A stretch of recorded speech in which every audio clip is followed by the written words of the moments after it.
Good afternoon, everybody. Welcome back to the McNade Cheese Experience. My name's Finn, and I'm here to talk you through the goat's cheese selection that we have today. Very warm welcome to those who have joined us for the first time, who have recently subscribed to the cheese subscription service. I hope you'll enjoy it. I hope you'll enjoy the cheese which we've provided for you today.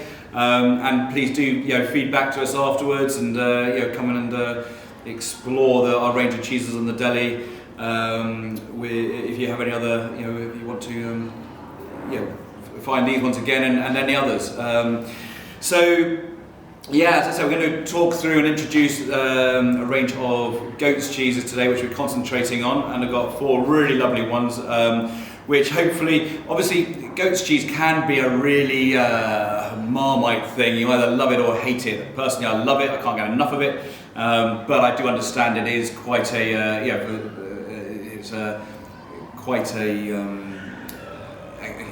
people find it harder to approach goat's cheeses than others, and that they have that certain goaty aroma. But I hope to demonstrate today that actually some of these are really very mild, and it's a beautiful flavour that the goat gives, rather than anything too harsh or aggressive, or particularly agricultural, shall we say.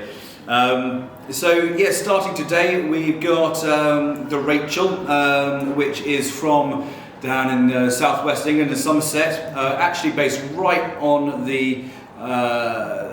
they're a neighbour of the Glastonbury festival site, so a neighbour of Michael Eavis down there, sort of, a few miles outside Glastonbury itself. And White Lake Cheese Company are very well established and make some fantastic cheeses, and this is one of them, widely known and really lovely cheese. It's probably about 2 kilo, about this sort of size, round, and as you can see from the texture, and as you'll be able to tell from yourselves in your box at home, then a really sort of pliable and not rubbery. I say rubbery, but I mean that in the best terms. It's just a creamy texture, and really sort of semi-hard or semi-soft, whichever way you look at it, half full, half empty, got a really sweet, fruity and nutty flavour. There's a really lovely lasting palate, but it's really not aggressively goaty at all. So really lovely goat's cheese for those who aren't particularly fond of goat's cheeses as well. So a really good one on a cheese board.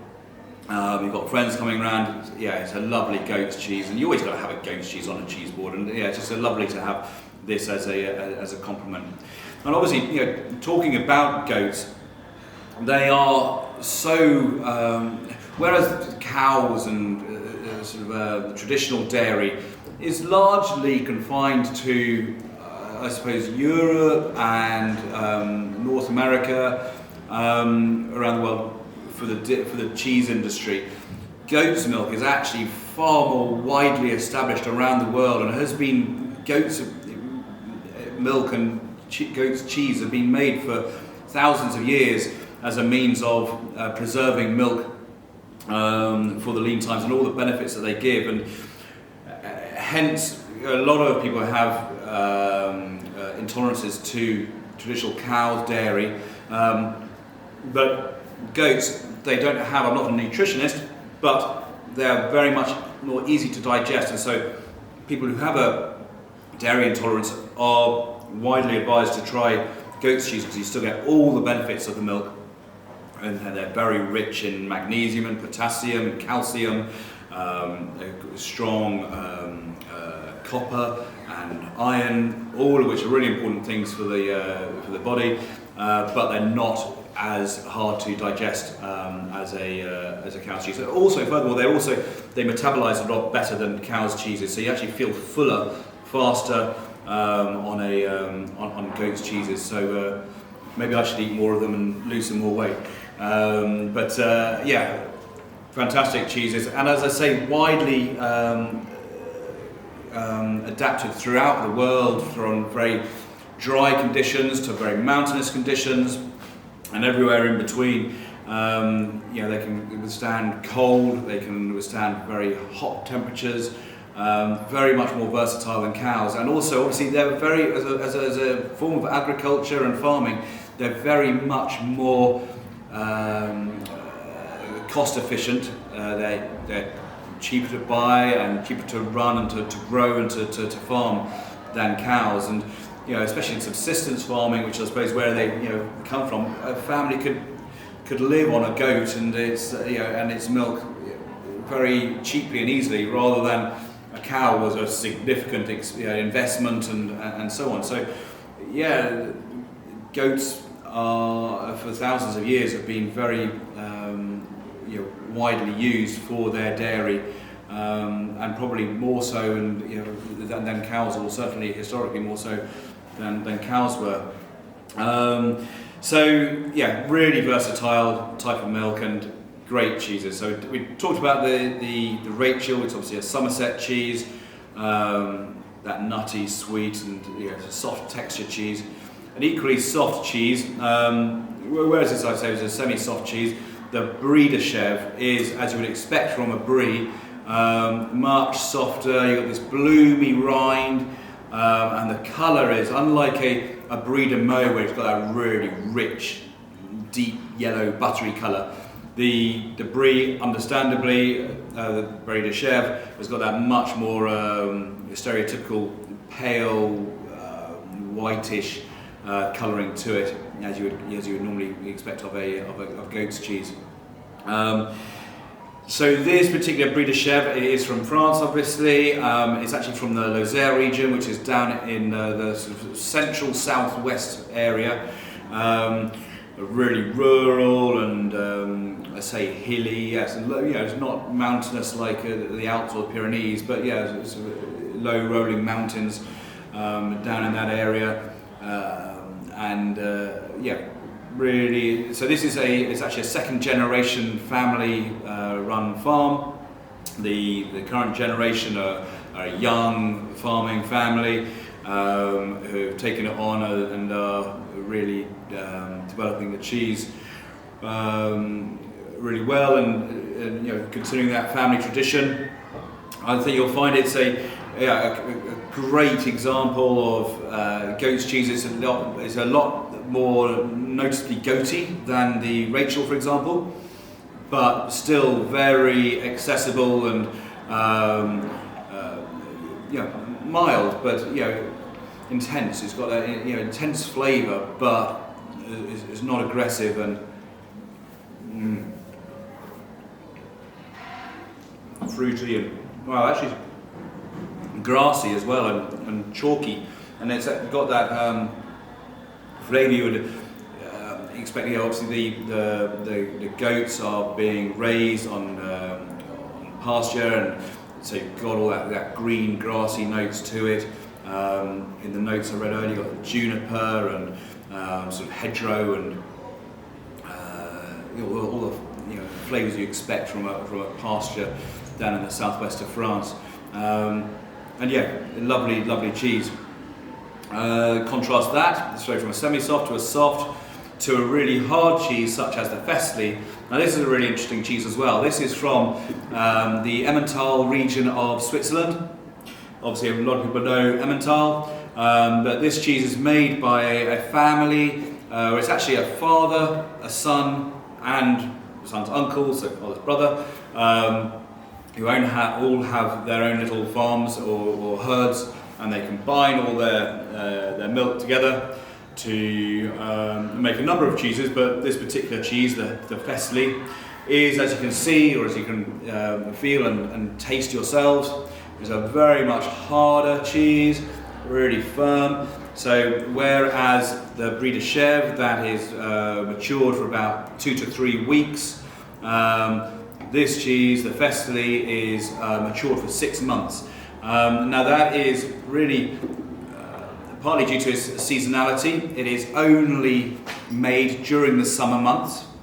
That is to say, it's only when the goats are out in the pasture, in the mountain pasture, during the winter, being in the Alps, they're indoors, they're out of the mountains, the climate and conditions, away from the snow, feeding on silage, and but furthermore, the reason they're young and they're not producing as much milk. They're saving all their energy for the summer, and during the summer they're out in the pasture. They're producing all this wonderful milk, which is really rich in the wildflower pasture and the meadow, and it's a very much harder, firmer cheese. Really, again, nutty sort of aroma, and so this hard crust to it, much more crumbly. Again, lovely, scattered through a salad, but standing on its own, just to pick it up and as a chunk and just nibble. But actually, this would be also fantastic grated as well, as an alternative to an Italian hard cheese, for example. Grate this over pasta or other more mountain dishes. It would be really lovely. But it's let's say family-made cheese in the Swiss mountains, and again, it's lovely and mild. It's noticeably goaty, but it's not. It's really not unpleasant. It's really lovely cheese. I hope you'll agree. And between those three really different cheeses, but all really, really pleasant. Moving on to the Picos de Valdeón. So this cheese is from the northwest of Spain, in the mountains along that northern ridge of Spain. Obviously in the north of Spain, unlike a lot of the sort of like arid central belt in the south of Spain where it's very dry, which is very well suited to goat's milk and to ewe's milk, as you think of La Mancha and Manchego, for example. Here in the north, the climate is a lot cooler, a lot wetter, a lot more humid, and it works a lot better for cows. And so yes, in the mountainous north there, this cheese is actually a blend of cow's and goat's milk. Now, historically, going back, villages would actually pool all their milk from different herds together. So one villager had a few cows here, one had a few sheep here, and others had goats, and they would pool all those that livestock, all those milks together into a cheese, and so the cheeses would vary accordingly. This is now a classified status, so this is only made with cow and goat's milk now, and it is wrapped in maple leaves. Now the maple leaves are there to support the moisture content, so they stop the moisture leaching out, so keep it a really nice creamy moist texture in there. But equally, they do enable the cheese to breathe, and you need for the cheese you want it to be letting out some of the moisture, wrapping it in maple leaves adds some structure to the cheese and also some flavour as well. But I think you'll see it's got these beautiful little pockets of blue of that sort of mould you'd expect of a blue cheese like this. It's really lovely cheese. Really got this is we've had this cheese on our counter for many years, and it's a really popular cheese on the counter here. It's got these lovely, salty notes through that really creamy texture. If you think of a Roquefort, for example, as can be quite crumbly. This is much more creamy, holds together much better, but it's got that really lovely salty and savoury note. You find Roquefort is a little bit more maybe aggressive. This is a bit earthier, but really delicious and creamy, and the texture and the salty nature of the cheese. Now, with all of these, recommend honey. Honey is a great combination with goat's cheese. Well, with lots of cheeses, but particularly with goat's cheese. If you think of the sharpness and the tanginess of the goat's cheese, the sweetness of the honey just complements that. It contrasts with it and just softens it. And actually, I think of all of them. I tried this earlier. as obviously I have to do. With the blue cheese particularly, it is heavenly. You've got that salty nature of the blue cheese, and then contrast that with a little bit of that honey. You still get the beautiful notes of the saltiness.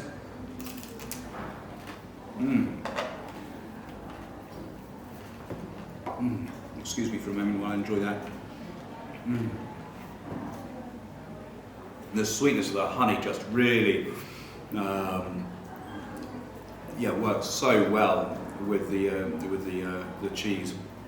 Now that was with the Picos de Valdeón, but equally that with any of these cheeses works really well. You think about also, I suppose, Greek cheeses, your Greek classic goat's cheese. Greeks obviously use a lot of goat's cheese, and they will often have cheese drizzled with honey on. And in many countries, if you think of, actually, you think of right here in Kent, we have a beautiful local fresh goat's cheese, from Ellie's Dairy. That are really young goat's cheese, so where it's got really, the younger the cheese, I suppose, is quite fresh and sharp, goaty aromas to them. But that drizzled with the honey, absolutely heavenly. And that's a really good example of great local goat's cheese. Equally, if you then think to the Loire Valley in France, which is very well known for its goat's cheese. Now, if you think of Crottin de Chèvre, the little sort of cheeses like that size, which can go from the really fresh, really young, where they're very soft and very creamy, to the really hard nuggets. The same cheese, it's just different age profiles, so really hard nuggets. Those traditionally come from that Loire Valley region of France, and those with honey, absolutely heavenly. Whilst on the subject of goat's cheese from the Loire and honey, equally a fantastic wine pairing for a lot of goat's cheese is Sauvignon Blanc, for example. Sauvignon Blanc, which is one of the classic grape varieties, along with Chenin Blanc for Loire Valley white wines. Sauvignon, equally with its really fresh, zingy, sort of green appley flavour, which cuts through, is a really good match and traditional pairing with goat's cheeses. And that's a great suggestion. Equally, for if you wanted an English wine, I would suggest something like a Bacchus, for great Kentish wine, which has got similar characteristics to a Sauvignon. But for today, we chose the Laureatus Albarino, which is a beautiful Albarino grape from northwest of Spain. It's from this particular wine is from the Rías Baixas. My Spanish pronunciation is not great, I'm afraid. But this is the far northwest corner. That's a coastal corner of Spain, above Portugal. And so again, like the Picos de Valdeón, it's quite a wet, cooler climate, and consequently the grapes, the wine it produces is a wine which is far more suited to that sort of temperature, that sort of climate, in the same way as like the Sauvignon Blanc is, or the Bacchus is in the UK. This has got really lovely sort of citrusy flavours, and that green apple I was talking about. And if you think about green apple, yes, you can smell the green apple on the wine. And if you think about green apple, it's also a fantastic complement as a fruit with cheeses as well. So it's only natural that it compares well with the goat's cheeses. As I say, with Sauvignon Blanc, that is quite sort of citrusy and sharp, and I say sharp in a good way, and that's a lovely balanced acidity. Similarly with the Albarino here, it's also fantastic with seafood, but equally try it with these goat cheeses.